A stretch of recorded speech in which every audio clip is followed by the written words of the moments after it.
You're listening to the Business and Life Conversations podcast with Angela Henderson, episode 100, people. Hey there, you're listening to the Business and Life Conversations podcast. My name is Angela Henderson, and on this show, we talk about improving your business, life, or both by having amazing and rich conversations with brilliant guests who will inspire you and who will give you tips and tricks to help you grow both in life and in business. You don't need to do business alone. Join the conversations, be part of my community, get inspired, and let's rock together.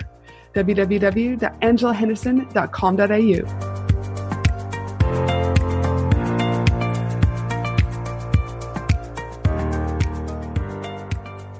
Well, hey there, and welcome back to another awesome episode of the Business and Life Conversations podcast. I am your host, Ange, from Angela Henderson Consulting, where I'm a business consultant coach who has helped hundreds of amazing women business owners get all the pieces in place to have consistent 5-figure months and then on to 6-figure years without burning out in the process.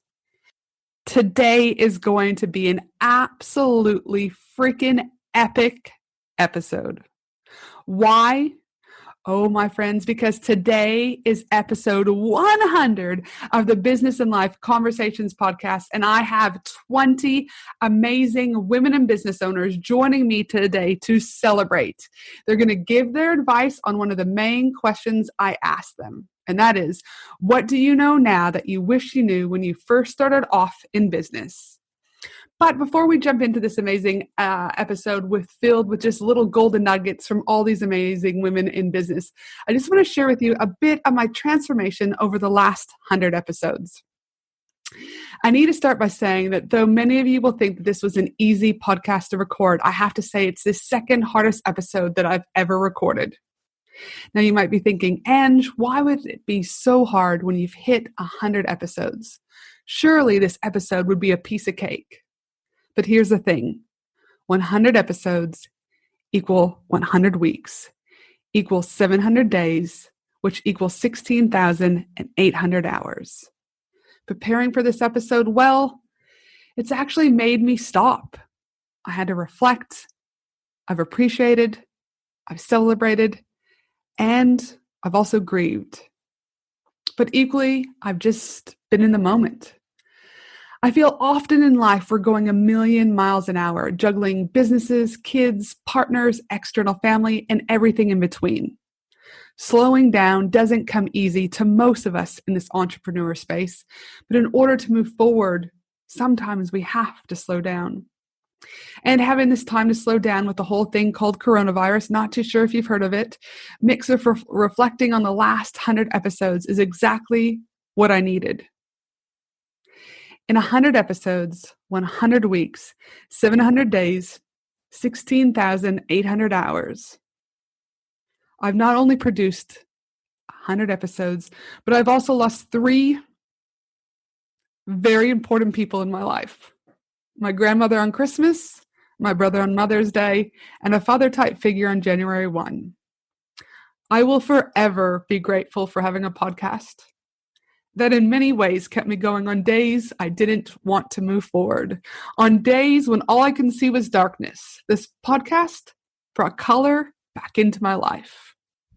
This podcast has allowed me to share my story, have a voice for others who may not, to make an impact, to assist businesses from all over the world. It's allowed me to connect with some of the most beautiful and genuine people that I've ever met. Opportunities have come from this podcast, but this podcast has equally taught me about the importance of being consistent.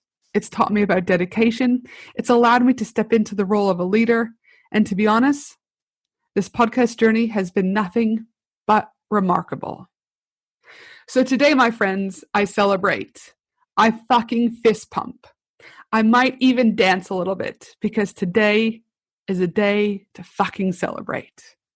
I personally would like to say a massive thank you to each and every one of you that has listened to this podcast. It means more than you will ever know. To my podcast team, Lyndall from the Podcast VA, thank you for being there from episode 0. You are next level awesome, and so is your team. To every guest that's been on the show, thank you. Thank you for your time, your knowledge, and for your voice. My final words before we get into this powerful episode with some of the most awesome women from around the world. I'd like to say one final thing.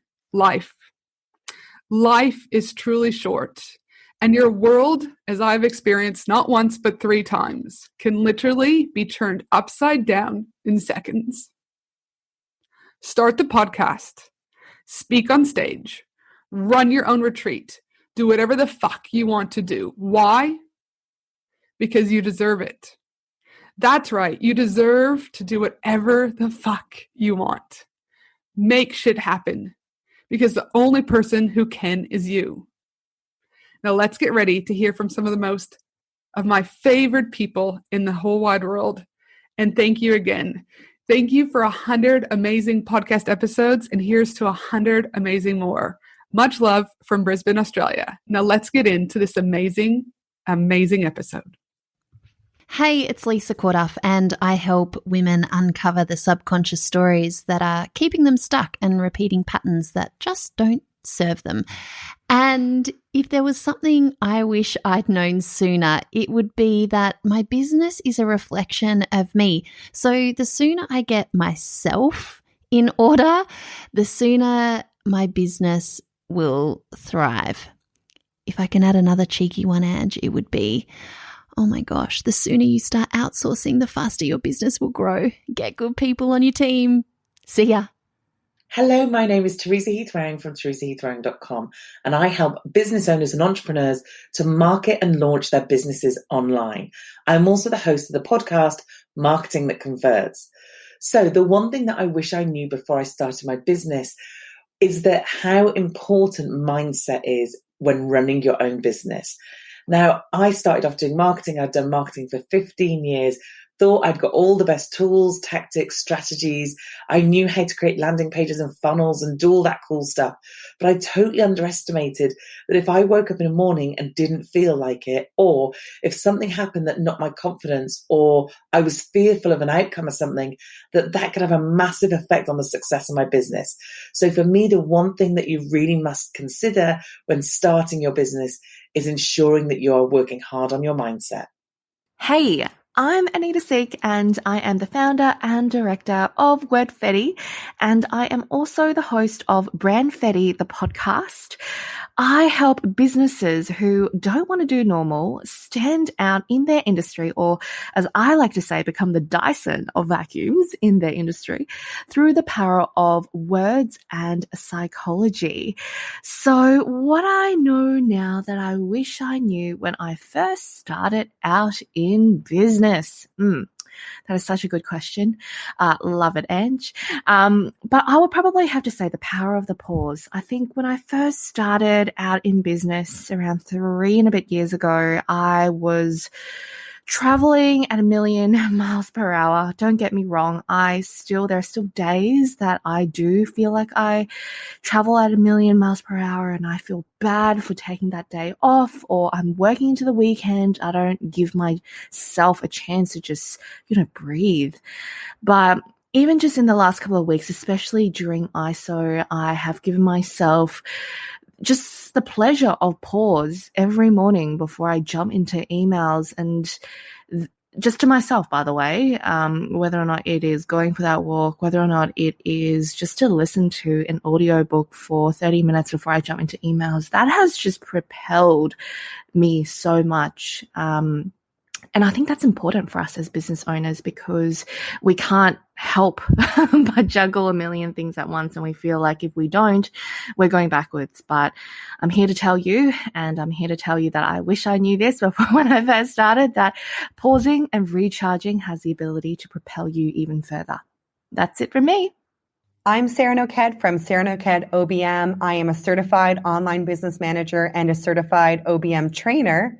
What I know now that I wish I knew when I first started out in my business is that surrounding yourself with key team players that complement your strengths and can help you grow faster is key to growing successfully with less pain and agony.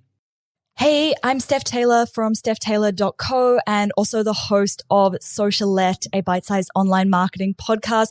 Happy 100 episodes, and this is so exciting. Now, what I wish I'd known before I started in business was the importance of validating your ideas and not just falling in love with them, because you can have the best idea in the world, but if nobody else wants what you're selling, then why on earth is anyone going to buy it?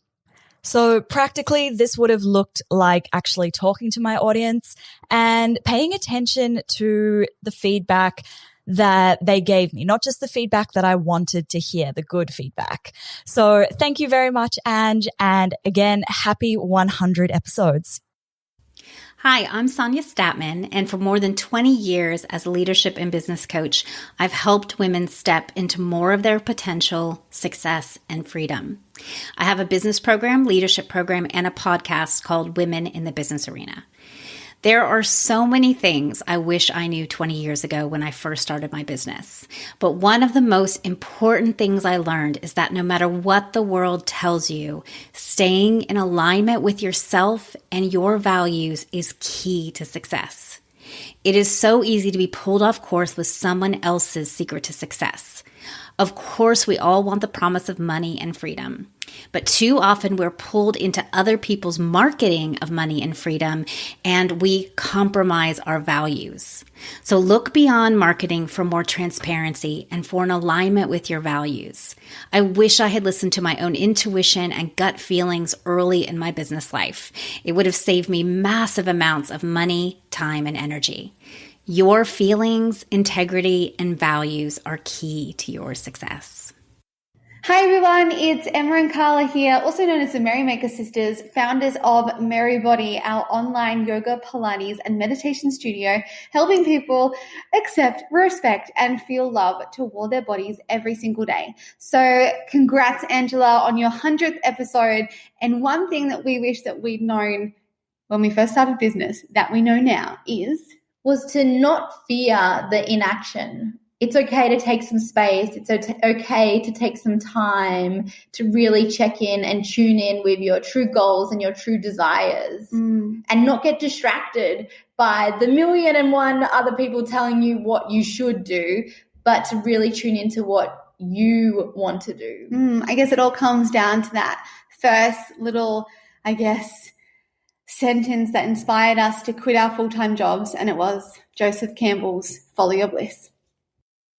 Hi, I'm Amanda Daly from amandajdaily.com, and I help wellness entrepreneurs to build their clients' cash flow and confidence.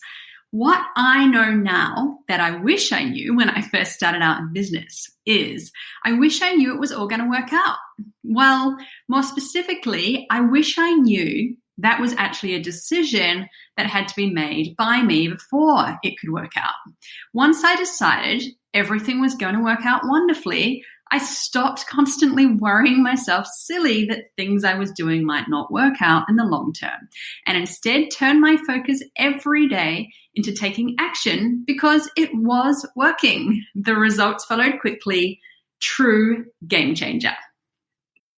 Hi, my name's Ashley Matkovich, and I founded Fusion BizCo, which is a membership community for women in business, helping them to come together, feel less lonely, and enjoy the powers of being around other women that think like them.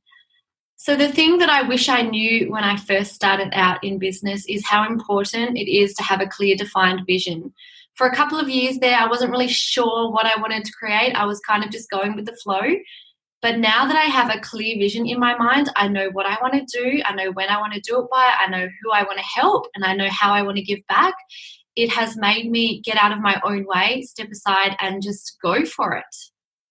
Hi, I'm Suze Chadwick, a brand strategist and business coach, the host of the Brand Builders Lab podcast and author of Play Big, Brand Bold.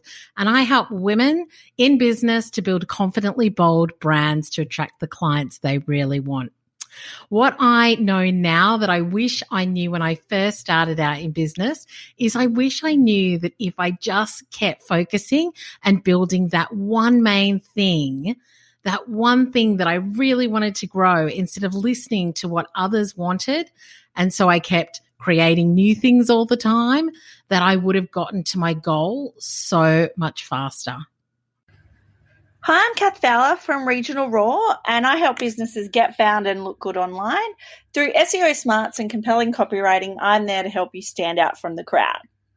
What I know now that I wish I knew when I first started out in business is how learning to say no more would be the answer to growing my business as rapidly as it has.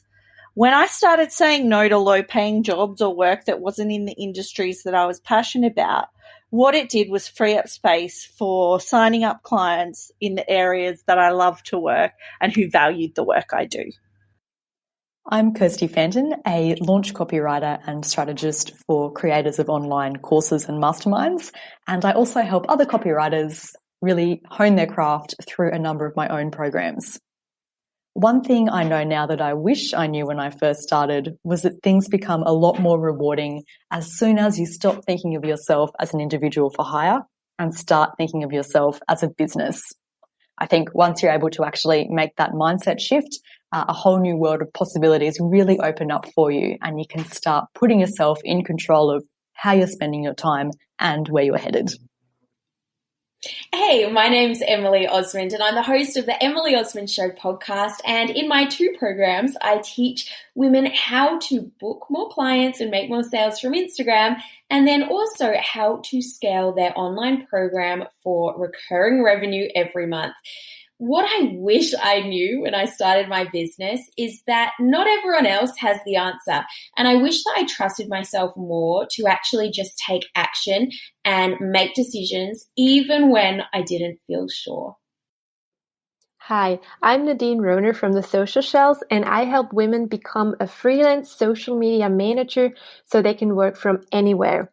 What I know now that I wish I knew when I first started out in business is that having a clear vision on where you want to be and then create a specific goal plan is key to success.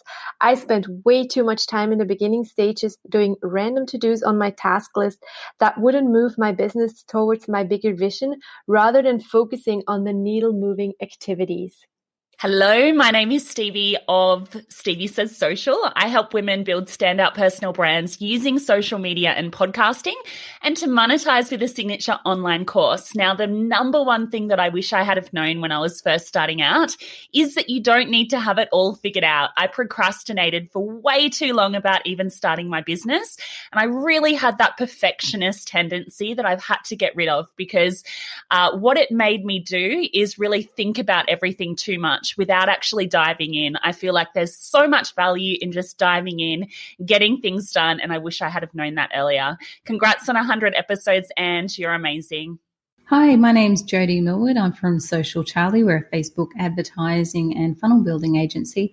And what I wish I knew when I was starting off was more about systems and how having systems in place would really free me up to bring in contractors who could then just follow the systems rather than me having a scattergun approach and just entrusting that they would know what to do and that they would do it the right way without even being told what the right way was. So I've seen the value of systems and processes and how that makes such a big difference into bringing in team members so that I can scale up even further. Hi, I'm Lyndall Harris from Podcast VA, where we make the podcasting journey easier by offering a variety of done-for-you services to podcasters. Something I wish I knew when I started back in business was the benefit of niching. Now, I started as a virtual assistant offering generic content marketing skills for the first few years I was in business, and I niched down to podcast support only in 2016, and it honestly made the biggest difference. My business literally took off from that moment. I was a bit worried about actually, not being able to service everyone and would I actually find my clients, but I highly recommend just having a think about whether you can either niche your services or maybe even niche who you offer your services to. So niche your target audience. Hi, I'm Aoife O'Connell, the founder of Yarnly AI, and I help businesses improve the quality of their marketing by leveraging the power of messaging and mobile by using chatbots. What I wish I knew when I started in business was when people say start, they essentially mean build relationships and build community, especially from a small to medium business. It's very important to leverage community and people that are also in business, and having them around you as a support network to leverage on their own community and clients, and vice versa. Incredibly important. So start now is by basically going out and networking before you even probably launch. And second of all is outside of a financial plan and a business plan, it's to have a mental and health plan.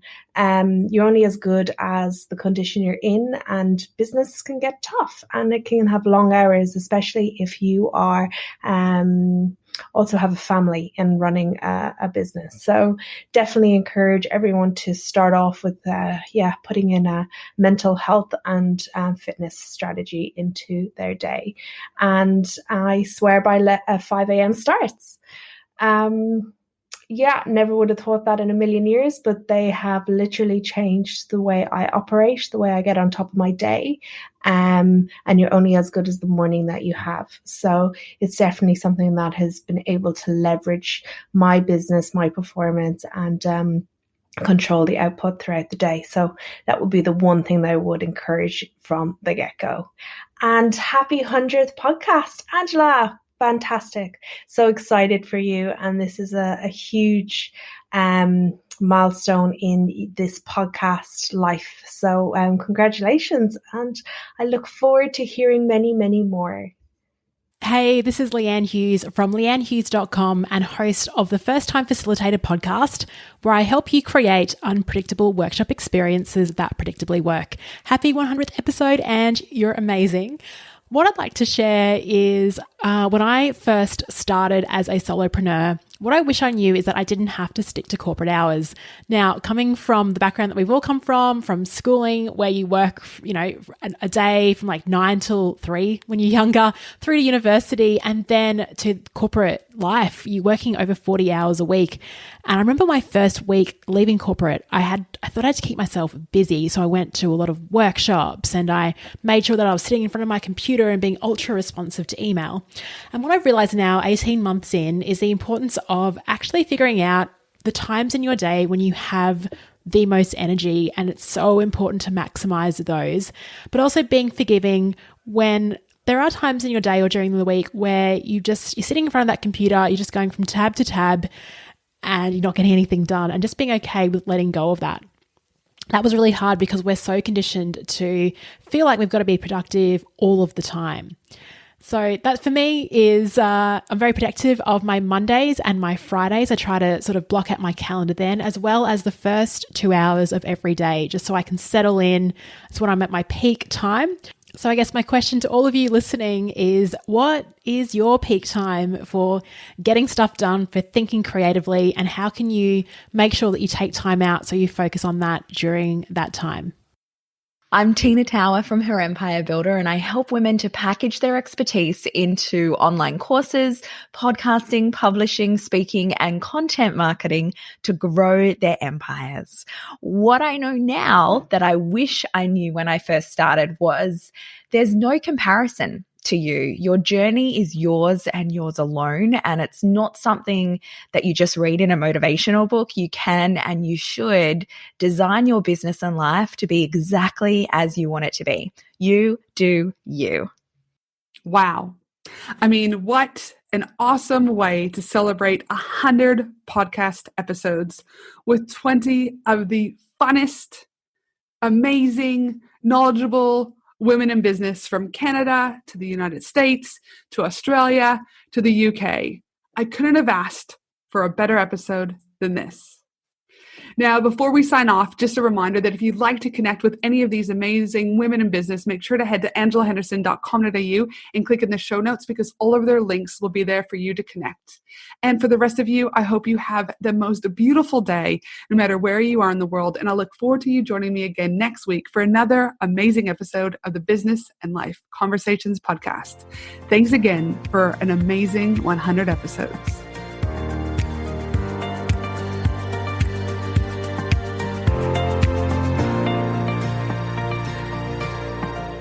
Thanks for listening to the Business and Life Conversations podcast with Angela Henderson. www.angelahenderson.com.au